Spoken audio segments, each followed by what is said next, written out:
ትንሣኤ ጽዮናውያን ሚዲያ TTM ንጹሕ ክህነት ንኽብሪ እግዚአብሔር። ትንሣኤ ጽዮናውያን ሚዲያ። በስመ አብ ወወልድ ወመንፈስ ቅዱስ አሐዱ አምላክ አሜን። እዚ ትንሣኤ ጽዮናውያን ሚዲያ እዩ። ካብ ሎሚ ጀሚሩ ድምፂ ካህናት ብዝብል መደብ ወይም ድማ ፕሮግራም ክንጅምር ኢና። ናይ መጀመርታ መደብና ድማ ካህንን ክህነትን ኣብ ዝብል ዛዕባ ትኩረት ጌርና ምስ ናይ ደቡብ ወረዳ ቤተ ክህነት ሊቀ ካህናት ወይም ስራሕ መካየዲ ዝነበሩ ብግፍዒ ካብ ስራሕ ደው ዘበሉ መምህር ቀለመወርቅ ገብረስላሴ ዘተ ክነካይድና ንክትከታተሉና ብክብሪ ንዕድም። ክቡር መምህር ቀለመወርቅ ገብረስላሴ እንኳን ደህና መፁ። ዝተኸበርኩም ናይዚ TTM ሚድያ ብፍላይ መምህር ሰፋ ንጉሶም ከምነለይ ኳዕ ስለ ዝፀዋዕኹም ክብረት ያበልና ክቡር መምህርና። ከዚ እንናጋገሮ መምህርና ዝተመልከትና ንእሽተን ገለፃ ትገብሩና ብዛዕባ ክህነት ኮይኑ ክህነት ብሓድሽ ኪዳንን ብብሉይ ኪዳንን ከመይ እዩ ነይሩ፣ ከመይ ይወሃብ ነይሩ? ብሓድሽ ኪዳን ብብሉይ ኪዳን ክህነት እዩ፣ ብሓድሽ ኪዳን ክህነት ከመይ እዩ? ብዚ ክንጀምር ያነለይ ቅድሚ ኩሉ ሰማይን ምድርን ዝፈጠረ እግዚአብሔር ኣምላኽ ንደቂ ሰባት ጥበብን መስተውዓሊ ልብን ዝዓደለ እንተም ቅዱሳን ሊቃውንቲ ወለድና ርቱዕ አንደበት ዝዓደሎም ኣብ ኩልና እግዚአብሔር ሓዲሩ ኣቦታት ሊቃውንቲ ንዓይ ዘምሃሩ ካባይ ዝበልጡ ሊቃውንቲ ክገልፅዎ ዝግባእ ዓብይ መደብ እዩ ተባሂሉኒ ዘሎ እሞ ነዚ እግዚአብሔር ኣምላኽ ጥበቡ ክዕድለኒ እግዚአብሔር ኣምላኽ ይልምን እሞ ክህነት ብብሉይን ብሓዲስን ኣብ ኩልቲኡ ዘሎ ክፍለ ዘመናት ክህነት እንታይ እዩ ዝብል እዩ ከም ጥያቄ ጠይቃለይ ዘለካ መምህር ሰፋ ጥያቄ የብሎ ዛሕቶ ትብልሲ ምርመራ እያ ኢሎምና እዮም ብፁዕ ኣቡነ መርሃ ክርስቶስ ከምህርና ከለው እሞ ሕቶ ማለት ሕቶ ሓቲተካ እተኢሉስ ሓተቶ ጲላጦስ ለኢየሱስ እዩ መርመሮ ፍርዲ ሸንጎ ንምርማር እያ ጠየቀ ተረድአ እያ ትብልታ ናይ ግእዝና እሞ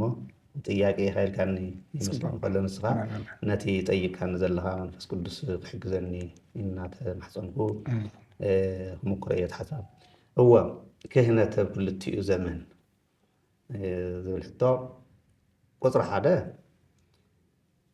ዝቐደም ክህነት እንታይ እዩ?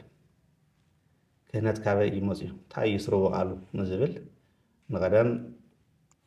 ካብ ግእዚ ዝወፀ ቃል ኮይኑ ተክህነ ኣገልገለ ዝብል ካብ ግእዚ ዝወፀ ተክህነ ኣገልገለ ይብል እሞ ክህነት ማለት ግልጋሎት ተክህነ ኣገልገለ ክህነት ግልጋሎት ካህን መገልገሊ ኢና ኢልና ንሪኦ። እዚ እንድሕር ኮይኑ ክህነት ግልጋሎት እዩ፣ ካህን መገልገሊ እዩ። ኣብዚ መንጎ እዚ እንደገና ተገልገልቲ እውን ኣለዎን ማለት እዩ። እቶም ኣመንቲ ክርስቶስ እቶም ክርስቶስ ዝኣመኑ እቲ ወይ ከዓ ድማ ቅድም ኢሉ ዝነበረ እውን ንክልቲኡ መእተዊ ስለ ዝገብሮ ዘለኹ እቲ ግልጋሎት ዋና ስርወ ቃሉ ብኦሪት ይንበር ብሓዲስ ይኹን ፀጋ መንፈስ ቅዱስ ዝሓደሮም ብፀጋ መንፈስ ቅዱስ ዝተሓረዩ ምእመናን ይኹኑ ካህናት እቶም መገልገልቲ እቶም ተገልገልቲ ተነፂሎም ኣለዉ። ኣብዚ እውን ተገልገልቲ እውን ኣለዉ ማለት እዩ። ክህነት ኣብ ክልተ ከፊልካ ምርኣይ ይከኣል እዩ። ወለድና ሊቃውንትና ዝህቦ መፅሓፍ እውን ዝድግፎ ክህነት ሓደ ኩሉ ፍጡር ብእግዚአብሔር ዝተፈጠረ እሞ ድማ ፍጥረት ንሱ ንእግዚአብሔር ዘገልግል ንእግዚአብሔር ዘገልግል ኩሉ ብመንገዲ እግዚአብሔር ዝኸድ ኩሉ ትእዛዝ እግዚአብሔር ዝፈልጥ ኩሉ ሕጊ እግዚአብሔር ዝፍፅም ኩሉ እዚ ፆታ ከይፈለየ ዝዓበየ ዝነኣሰ ተባዕታይ ይኹን ኣነስተይቲ እዚኦም ኩሎም ካህናት ይበሃሉ። ኩሉ ፆታ ከይፈለየ ካህን ይበሃል። ንምንታይ ክህነት ማለት ገልጋሎት ማለት ካህናት ማለት መገልገልቲ ማለት ስለዝኾነ እዋ ስለዚ እዚ ከበልና ክህነት ታእዩ ተይልና መሰረቱ ብሓፈሻዊ لكل خل تتقلق تلا كانت أبكر مجزاهر مجلجال أفت كل زفلت لبن كل عليتن أبكر مي إجزاهر قال لي هون يتقال أبكر مجزاهر مجلجال قال لي هون أبكر مجزاهر كوين كا مجلجال نهي أملكو صراح مكنوان أملكو مالت أتي بزيكا أنا خالق أملاك يلي بزيكا أنا عين خالق خيت صبرو خيت أملكو يدو بعلو العزيز قال نتي كم يزبل إجزاهر نتي زي ممرح زورده إجزاهر نوعه مجلجال يجو كنا نهي أملكو صراحتي مكنوان أيو نهي كنت جلجالات ما أنت هزبي توايل ما أنت هزبي ما أنت بعلو ما أنت هزون زسلم مسوات صغر نبعلي جميل مغنياتو سي مصحفنا أنت زيلو لسبات كتر إحنا تخيلكم بعلهم نتحلهم إنزا تتأكوا لرأسكم لبعلهم لا تحلهم وإتصحاتوا كي صحاتكم أبكر مزيان نتهزفي أدحنو هو توهيلو اسكع ممرحل توهاو كهنات لما لبعلتهم نهزبهم صولتن مسوعيتن كهنات مالا نبعل خارحينك نهزبها مسوعيت الله قربك دحنات مفتصحاب مالتي كهنات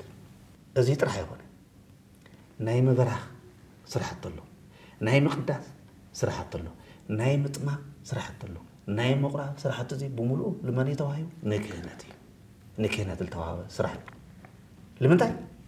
كهنات منفساوي شمات سلازوان بمنفس مع النمس الذي دلي يذبك يكون منفس قدس نزحاري عندنا خاعة باقي خاون مركب كم زل خينو ناتكهنات باقي خا مركب كم زل خينو حرية منفس قدسي شمات منفساوي شماتي كان ناجي غير مجلجلي شمونيا أيوة تبهال تلو منفساو بخاهم بمنفس قدس زمرح ذي شيء ما بخاو كنا يتكهنون تايخون اللو منفساو أبو كون اللو مالتي أمون جزيا غير سبن كوينو سب مسجيا غير زرخ مسالل سلسون ትንሣኤ ጽዮናውያን ሚዲያ TTM ድምፂ ካህናት ብርሃናት ዓለም እዮም። ትንሣኤ ጽዮናውያን ሚዲያ ዘማልን ዝጽሊ ዘራኽ መስዋዕቲ ዘቕርብ ስለ ዝኾነ ኣብ መንጎ ሰብን ኣብ መንጎ እግዚኣብሔርን መሳልል ኮይኑ ዝቐርብ ዓብዪ ግልጋሎት ወይ ከዓ ዓብዪ መንፈሳዊ ስልጣን እዩ። ክህነት እግዚኣብሔር ኣምላኽ ነቲ ካብ ዘይምንባር ናብ ምንባር እቲ ዘይነበረ ዓለም ናብ ምንባር ዘምፅእ እቲ ዘይረአ ዝነበረ ዓለም ክረአ ዝገበረ ፍጥረታቱ ብምሉኡ ዝፈጠረ እግዚኣብሔር ነቱ ዓለም እዚ ካህን ከገልግለሉ ክቆፃፀ ገንዘቡ ክገብሩ ስዲ ዝኾነ ዓለም ከይኸውን ዓለም ካብ ዘይምንባር እግዚኣብሔር ኣምላኽ ነዚ ዓለም ካብ ዘይምንባር ናብ ምንባር ኣምፅእዎ ምስ እፁብ ድንቅታት ዝኾኑ ፍጥረታት نزيم كابم زم إذا من فساو بدر كقطع صار الله زعل كجلجل الله الله زعل كل لم قطع كم زي لقام يسكع فرس لابدلية الخيد كم تقطع صار كله عالم لما بكهنات كم دلية على لقام زي بالله على زي بالله كيتهون بزقبة زقطع صار زمرح بسجاهر زراخم بخون له مالت بفلاي زنا حزي نحدث لك هاي أتخو ولا ستاي قدمي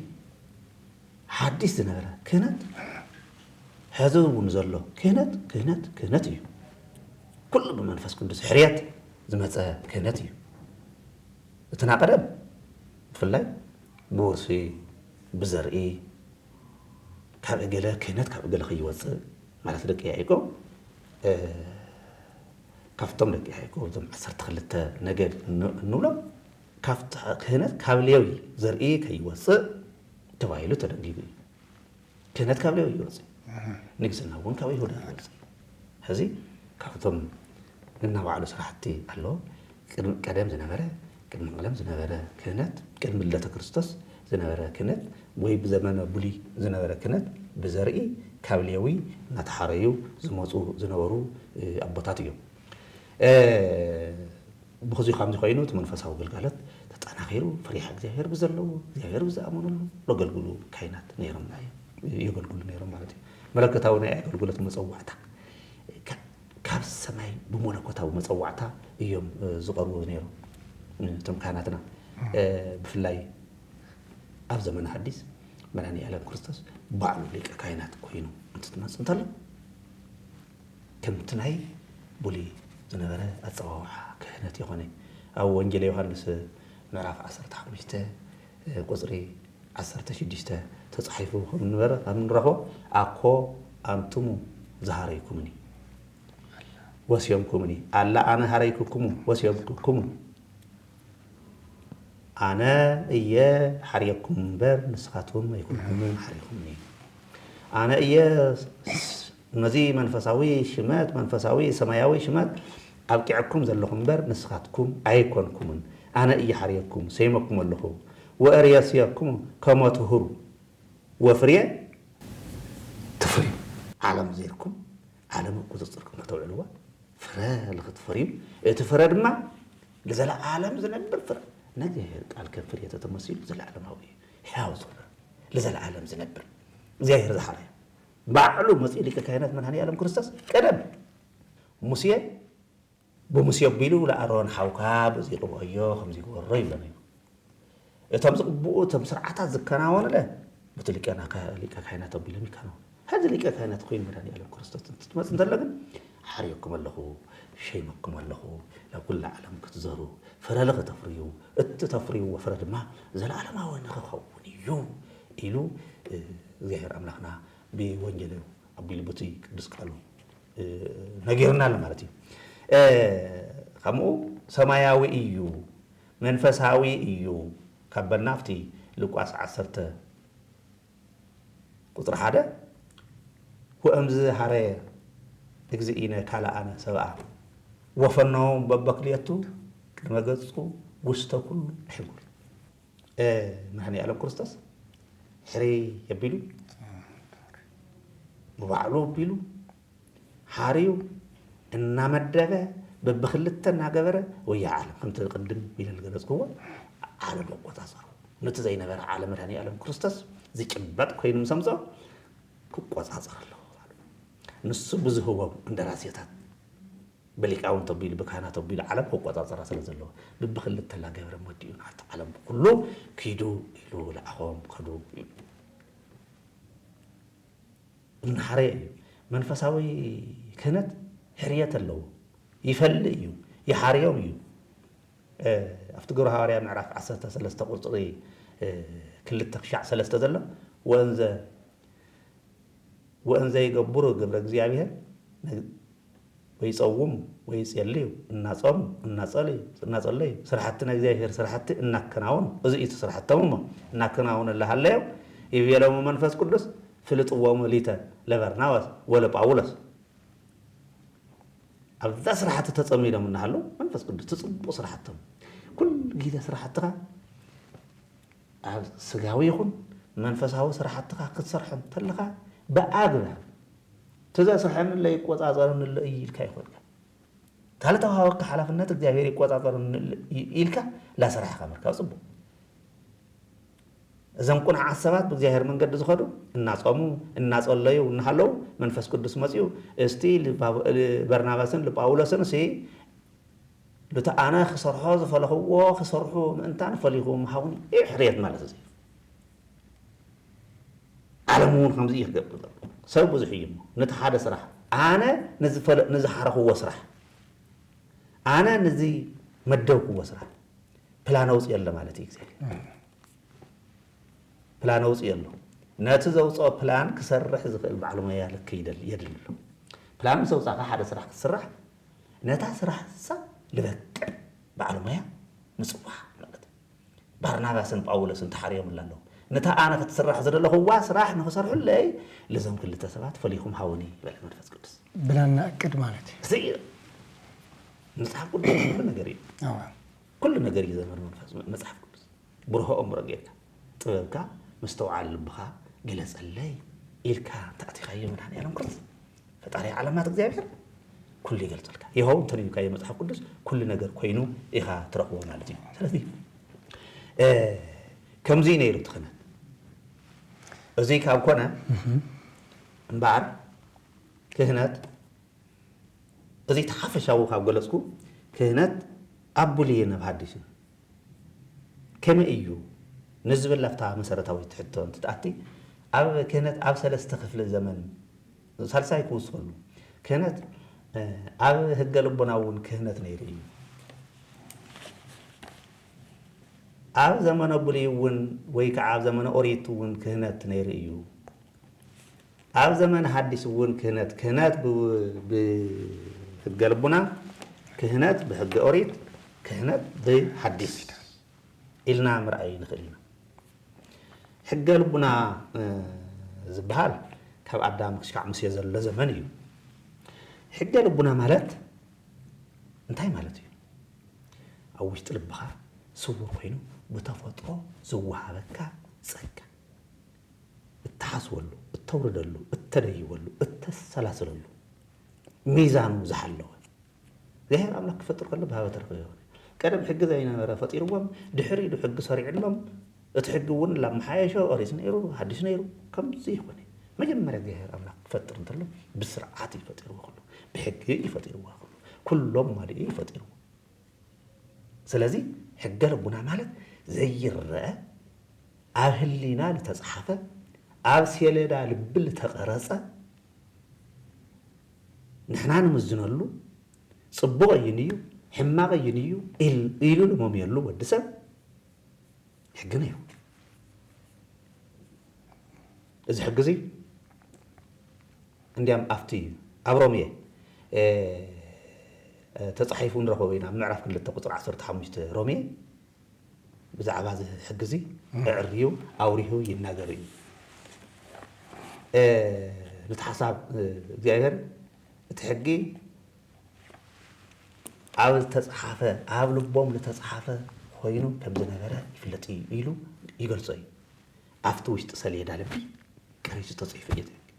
እዚ ኸ መን ጻሒፍዎ እንተኢልና እግዚኣብሔር ኣብቲ ዝነበሩ ዘመናት እንተሪእናዮም እቶም ቦታት ብስርዓት ዝኸደ ቦታት ኢና ርኢና ስለዚ ብሕገ ልቡና ክህነት ከመይ እዩ ነይሩ እቲ ክህነት ግልጋሎት እዩ ነይሩ ብፍላይ ግልጋሎት ከም ግልጋሎት ኮይኑ መስዋዕቲ ዘቕርብ ግን ካህን ኣቦታት ስለ ዝገልጽዎ እዮም ኣብነት ለዚ እንትንጠቅስ ተለና ኣፍቶም 81 ተባሂሉ ዝፍለጥ ናትና መጽሓፍ ኣብ ክፋሌ ምዕራፍ 5 ቁፅሪ 1 ኣብ ክፋሌ ኣዳም ሔዋን ካብ ገነት ምስ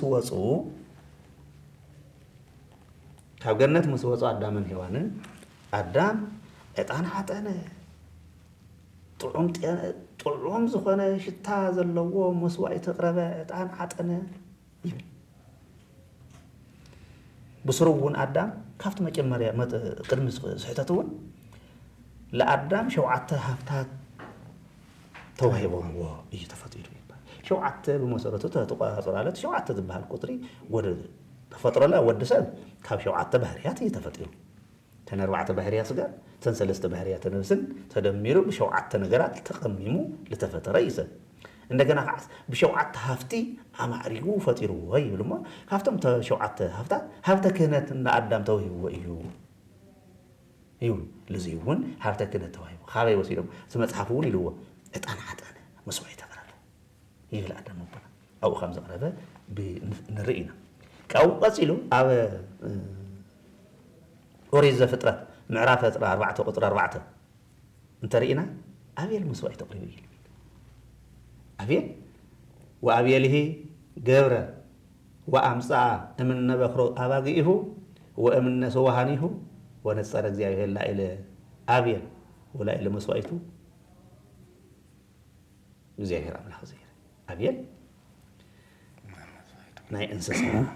ምስ እንስሳ ዝተተሓዘ እዩ ስራሕቱ ካብቶም እንስሳ ሕሪ ኣቢሉ ጽቡቕ እንስሳ መሪፁ መስዋዕቲ ተቕረበ እዚ መስዋዕቲ ድማ እግዚአብሔር ወነፀረ እግዚአብሔር ላኢለ ኣቤል ወላኢለ መስዋዕቱ ወቅርዋኒሁ ቁርባኑ ካፍቲ መስዋዕቱ እግዚአብሔር ተመልከተ እግዚአብሔር ወነፀር እግዚአብሔር ታይ ማለት ይነፀር እግዚአብሔር መስዋዕቱ ተቀበለ በብሩህ ገጽሪዎ ተቀቢልዎ ስለዚህ አቤል ማዕዚ ኣብ ህገ ልቦና ዝነበረ ዘመን ወዲ ኣዳም እዩ ያለ ስለዚህ መስዋዕት ተቅሪቡ እዚ መስዋዕት እዚ ድማ እግዚአብሔር ተቀቢልሉ ኢናላ ታይና ለና ሀዲስ ኣብ ህገ ልቦና ክህነት ነው ይርልና መስዋዕት ተቅሪበሉ ኢናላ ኣብ ቅጽሉ ከዓ ዘፍጥረት 8:20 ክሳብ 21 ኖህ ንርኢ ካብቶም ዓበይቲ ሓደ ኖህ ወነደቀ ኖህ ምስዋዓ ለእግዚአብሔር ወነስአ እምነ እንስሳ ወኩሎ ዘንጹህ ወአይረገ ቁርባነ ዲበ መስዋዕ ኖህ መስዋዕት ገይሩ መስዋዕት ከም ዘቕረበ ንርኢ ኣለና እግዚአብሔር ከ ወአጽየነወ እግዚአብሔር መዓዛ ሰናየ ወይ እግዚአብሔር ተመልከት ተጥዑም ቀና ጽቡቅ ተሓሪብ ለእግዚአብሔር ዝበቅዕ መስዋዕት እንትትቀርብ እንተለስ تطعم شهادته እግዚአብሔር ይቀበላል ወአጽየነወ እግዚአብሔር ጽና መዓዛ ሰናየ ተቀበለው እግዚአብሔር አሽትትዎ ማለት አይመጣ ደስ ሲልዎ እዚ መስዋዕት እዚ ብትቀረበ ጽሩይ መስዋዕት ጥራይ ሆነ እቲ መስዋዕት ለጽሩይ ታሪዩ ካብ ነቲ መስዋዕት ዝሓረየ ልቢ ቅኑዕ ልቢ ስለዝነበረ لا إلى أبيل ولا إلى مسوائت لبعض تأبيل لتقنع لبون نتنس زغرة وصوري مسوائت تقبلوه بينا عندنا نوع هذا مسوائت زي خبر خلا زهير عندنا سنا مع ذا سنا يتخكل يقاطع موت أنا دحر تاي بله ويبي زهير حاليكو كما يدقم رقيمتها على مدري بأنت مقبارو أقوال مهيا ودسن بزفترة سجب دحر هذه لزامتري بما يأي بتفقات هيطفان إلو صبوق طعم خنقال اندام طفي إذن هذا سيتت تقال كده أنه تمحلا فريسون يرمجي بعد دام مقنيات لفرسة قال كده تم كده فريسون تجزاهر الفطر أوش تذن هذا سمع تقنعنا ذن هذا زي خي تجبر وزي جبر زي انت غيرك كأنه ما هو نزل له حق سنجير والنور عدم فريسي من سيطان مخرف فريسي موت كنت موتيخات وحيلو قدام قلنا زي نبر حديو فريسو قال كدان تفريسو قال كدان تتحيزو ده حربنا خاعت حديثو قال كدان زيهر أملاكنا كل جزء تصفات يورس بعنا يفرس يحدث قال كدان يفرس بتقال كدان يحدث نحدث مثلا تنسائي ጽዮናውያን ሚዲያ TTM ድምፂ ካህናት ብርሃናት ዓለምዮም ትንሳኤ ጽዮናውያን ሚዲያ በትናይ አዳም መስዋዕቲ ደስ ከም ዝበሎ እሞ ድማ ለእግዚአብሔር ከም ለሐጎሶ እግዚአብሔር ድማ እቲ ጥፋት ኩል ግዜ ከደግሞ ከም ዘይብሉ ብናይ ደቂ ሰባት ከም ምጥፋእ ዓደ ይውዕል ድማ ከድሕኒ ኢሉ ዝተናገሩ ሪኻ ኖህ ዘቕረቦ መስዋዕት እግዚአብሔር ክንደይ ከም ለሐጎሰ ከም ዝሸተቶ ከም ዝተቀበሎ የሪአና ኣሎ ቀፂሉ አብርሃም እውን በተመሳሳለ መስዋዕት ኣብ ዘፍጥረት 12:7-9 ዘሎ እንተሪእና የቲ ወአስተርአየ እግዚአብሔር ለአብርሃም ይልበሃል ነበረ ስሙ ቅድሚ አብርሃም ዝብል ስም ምሃው ለእግዚአብሔር እግዚአብሔር ለአዳም እኔ አብርሃም ተገለጸሉ ወይ ቤሎ ለዘርእከ እህባ ለዛቲ ምድር እዛ ምድር እዚኣ ንዓኻ ልዘርእኻ ሂበያ ኣለኹ ኢሉ ድማ ቃል በቃል ተናገሩ ለአብርሃም ሞ አብርሃም እንደገና ወነደቀ አብርሃም በህየ ተቦታቲ መስዋዕቲ ልግበረሉ ናይ መስዋዕቲ መከናወነ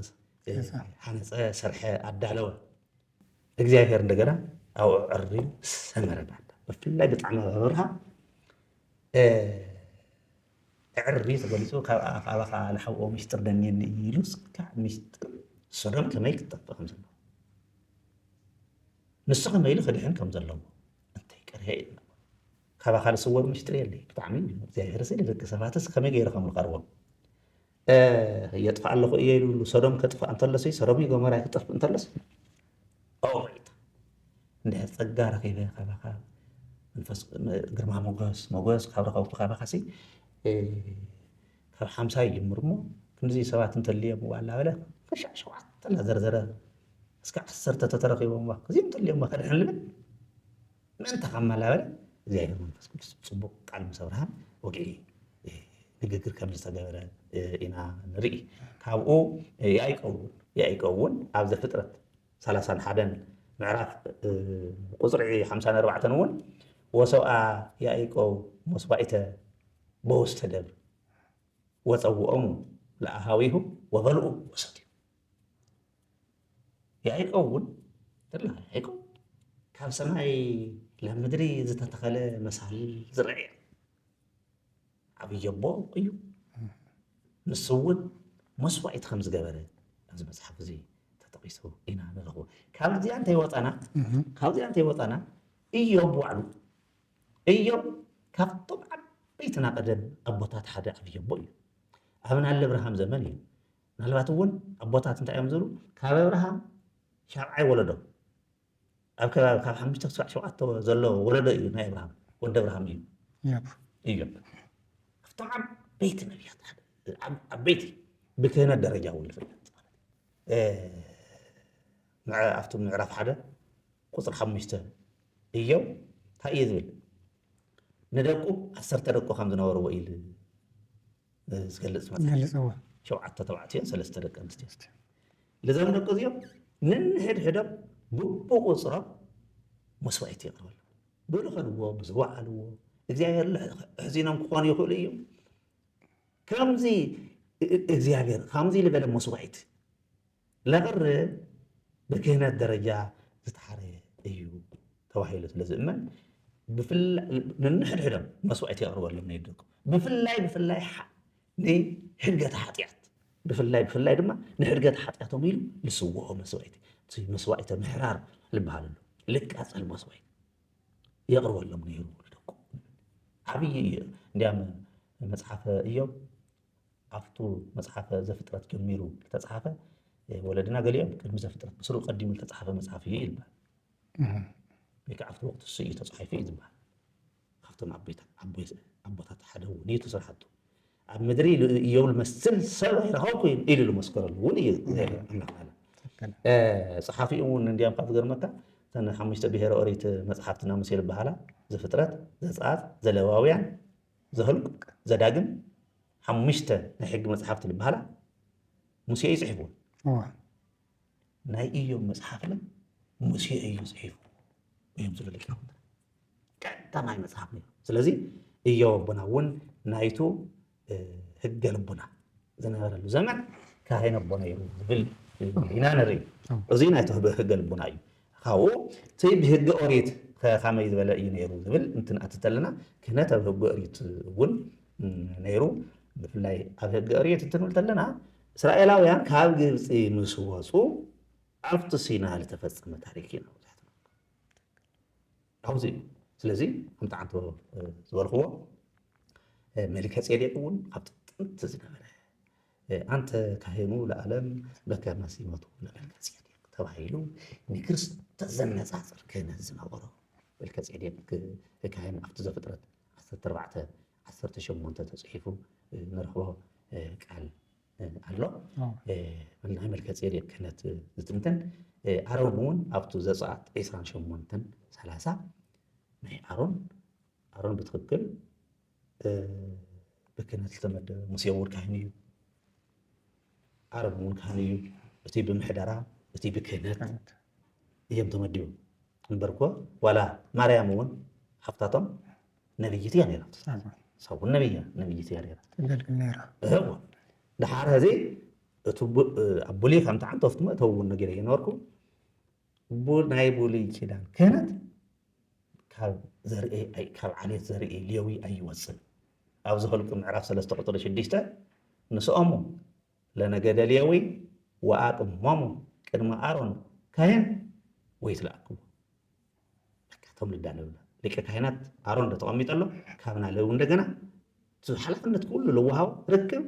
ሙሴን እግዚኣብሔርን እዮም ዝራኸቡ ዘሎ ከምዚ ይበሎ ለኣሮን ከምዚ ይበሎ ላበለ እዩ ዝልእኽ እግዚኣብሔር ስለዚ ካብ ሌዊ ሓሪኻ መሪፅካ ካህናት ግበረሉ ንምንታይ ንኣሮን ክለኣኽዎ ከገልግል ንሱ ሊቀ ካህናት እዩ ካብኡ ካህናት ክምደብሉ ከም ዘለዎም የቕምጥ ላተሓረዩ ብዘርኢ ይሕረ ነይሩ እቲ ስርዓት السያይ ማለት ኣብቲ ዘጻአት 29 ቁጽሪ 6 ክሳብ 8 ዘሎ ስርዓት ነው መሳያ ልጥምጥሞ መጠምጠምያ መጽሐፍ ክቡር ከም ዝሎ ትመጠምጠምያ ይስርሐሉ ለትመጠምጠምያ ዝቅባ ቅብኢ ኣሎ እቲ ክዳን ባዕሉ ትለጉ የልባኩ ወልኹደነ ትሊቀ ካይናት ልተዳለወ ከም ዝናሃዚ ይኾነ ልክዕ መርካቶ ኸይድካ ይኹን ኣብ ሕድሕዱ ዘሎ ይኹን ልተመረፀ ገሊኦምና ፈለስቲ ልመስል ቀውዒ ይገብሩ ተም ካህናት ገሊኦምና ጳጳሳት ልመስል ቀውዒ ይገብሩ ገሊኦም ከም ድሌትካ ዕዳጋ ሸቐጣ ሸቐጥ ዝዓይነቱ እዩ ብስርዓት ትልብሰ ተክህኖ ብስርዓት ትበለ ክንደይ ሜትሮ ብውሽጡ እንታይ ዓይነት ብደግኡ ኸ እንታይ ዓይነት ከፈፉ እንታይ ክምስል ከም ዘለዎ በይን ወርቂ ይልበጠሉ እዚ ኩሉ ልተዳለወ እዩ ከም ድሌትካ ከይድካ ዕዳጋ ተኻዲንካ ልምፃእ ኣይነበረይ ብስርዓት እዩ ኣፍታ ፍጥረት 29 ካብ 6 ክሳብ 8 ዘሎ ተደቂኻየን ኩለንተን ዓረብ ዝኽደነን ክዳውንቲ እቲ ቅብኢ ዝቕበአሉ ብስርዓት ተነፂሉ ተቐሚጡ እዩ ከም ድሌትካ ዝግበር ኣይነበረይ እቲ ስርዓት ድማ ግበር ኣይትግበር እዩ ፋልሉ ኸደ ይኹን ከምዚ ሕዚ ስርዓት ኣለውኸን በቃ ከምኡ ይኹን ፍልይ ዝበለን እዩ ካብኡ እቲ ግልጋሎታት እውን ዝተፈላለየ ዓይነት ትናለጉ እዩ ኣብዚ ብፍላይ ኣብቲ ዘፃኣት 28 ዘፃኣት እየ ዝጠቅስ ኣለኹ ኣብዚ ዘፃኣት 29 እቲ ናይ መጠምጠሚኦም ከመይ ክገብርዎ ከም ዘለዎ ኣብ ዘፃኣት 28 15 እውን ብፍላይ ስም ናይቶም 12 ነገድ ዝፅሓፈሉ ለጉዮ ኣብዚ ማእገሩ ዝቕመጥ እዚ ብምሉእ ከመይ ስርዓት ነይርዎ ማለት እዩ ተካይዱ ስርዓት ነይርዎ ብስርዓት እዮም ዝኸዱ ነይሮም ወይንሳ ኣሮን ኣስማቲሆም ለደቂቀ እስራኤል እንዘይበውእ ቤተ መቅደስ ለተስካር ቅድሚ እግዚአብሔር ተስካር ዝብል ምናልባት ተስካር ዝብል ካብዚ ወሲዶሞ ይመስሉ ንዓድና ኒሕና ኣሮን ናይቶም 12 ነገደ እስራኤል ኣስማት ሒዙ ትለጉየ ዝበሃል ኣብዚ ልጠፍ ነገር እዩ ማለት ኣርማ ኣብዚ ይልጠፍ እሞ ናቶም 12 ነገደ እስራኤል እንደገና ኣስማቶም እዎ ተፅሒፉ እዩ ላፍቲ ቤተ መቅደስ እንትትኣቱ ተሎ ዘስማት እዚ ለተስካር ቅድሚ እግዚአብሔር ናቶም 12 ነገደ እስራኤል ኣስማቶም ኣብ ቅድሚ እግዚአብሔር ክዝክሮም ከስታወሶም ሰም ዝጠፍዎ ሰም ዝኸድዎ ሓጢኣት ከይትዝክሮም ዘክሮም በምህረትካ በቸርነትካ ቦትናታ ዕርገት ሓጢኣት ግበረሎም ንኽብል ከምኡ ጌርላ ፍቲ ቤተ መቅደስ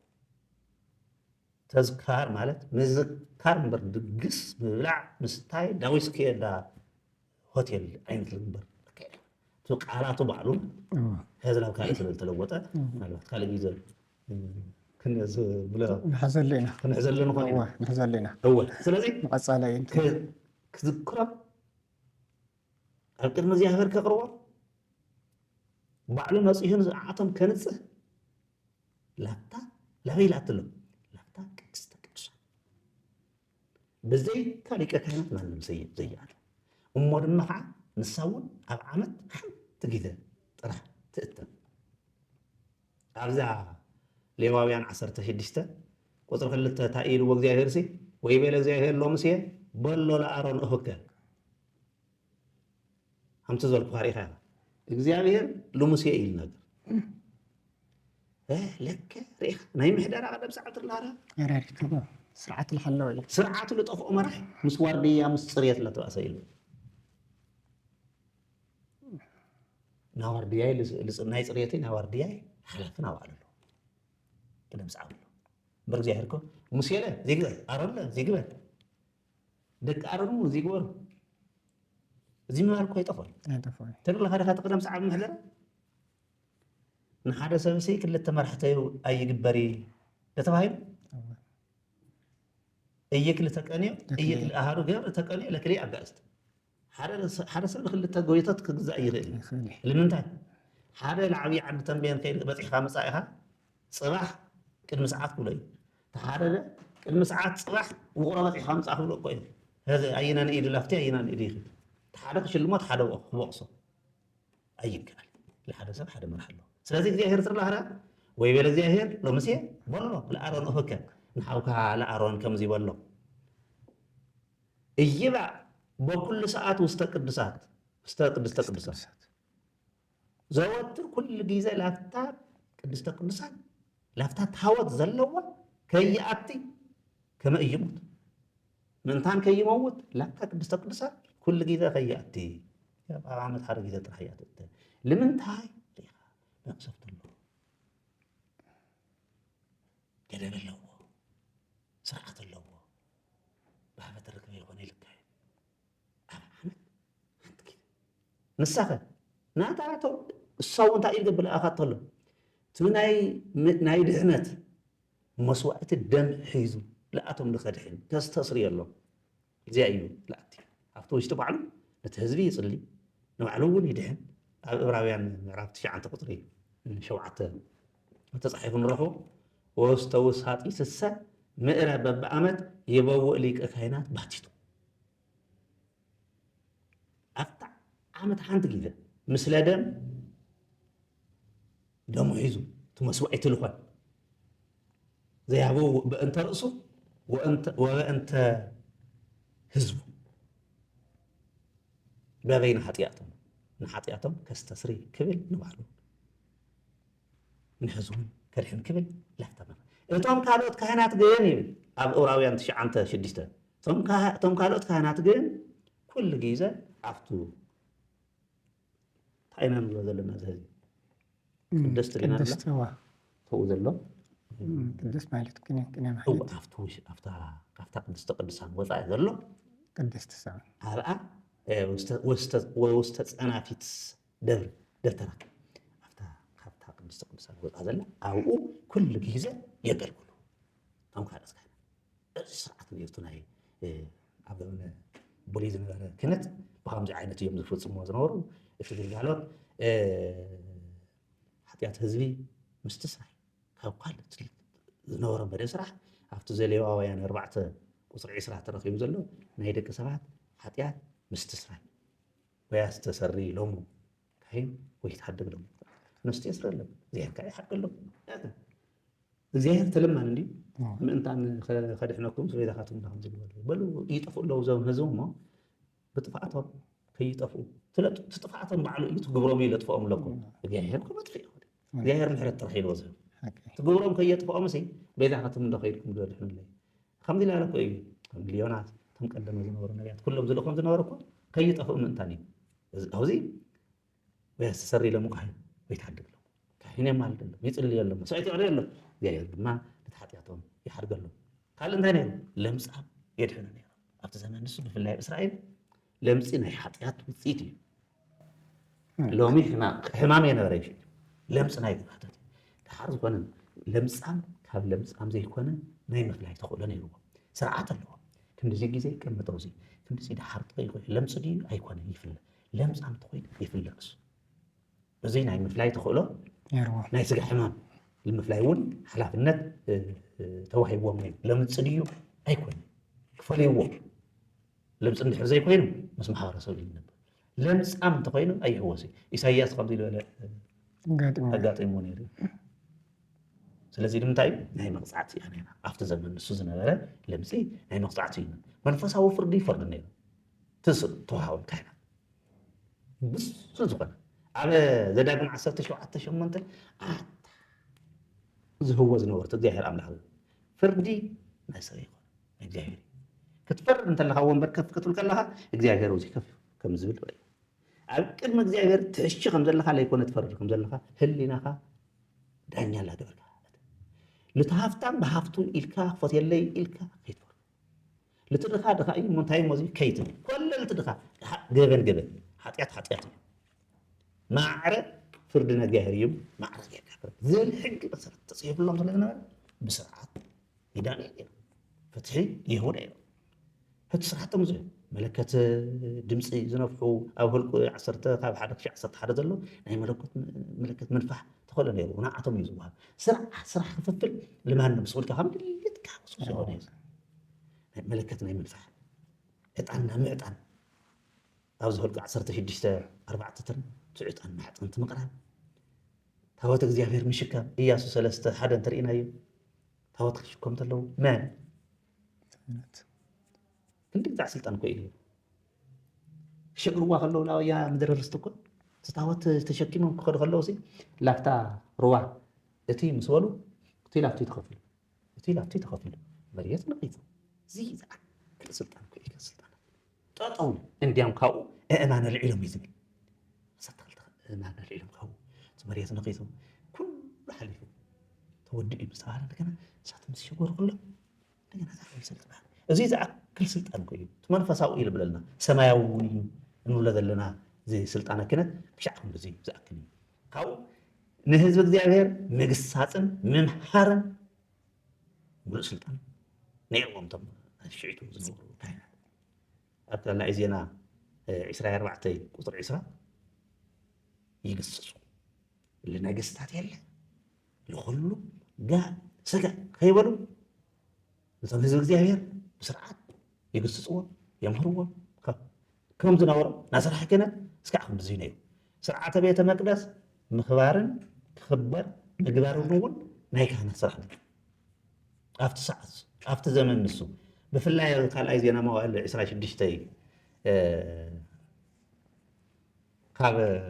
16-18 ዘሎ ቃል ሓደ ዓብዪ ታሪክ ተፈፀመ ነይሩ እቲ ዘመን ንሱ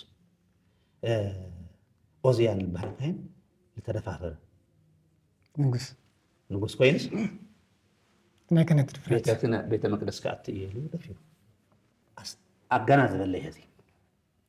ናሎሙ ክህነት ምዘውዝኛ ክህነት ትንሣኤ ጽዮናውያን ሚዲያ TTM ንጹህ ክህነት ንኽብሪ እግዚአብሔር ትንሣኤ ጽዮናውያን ሚዲያ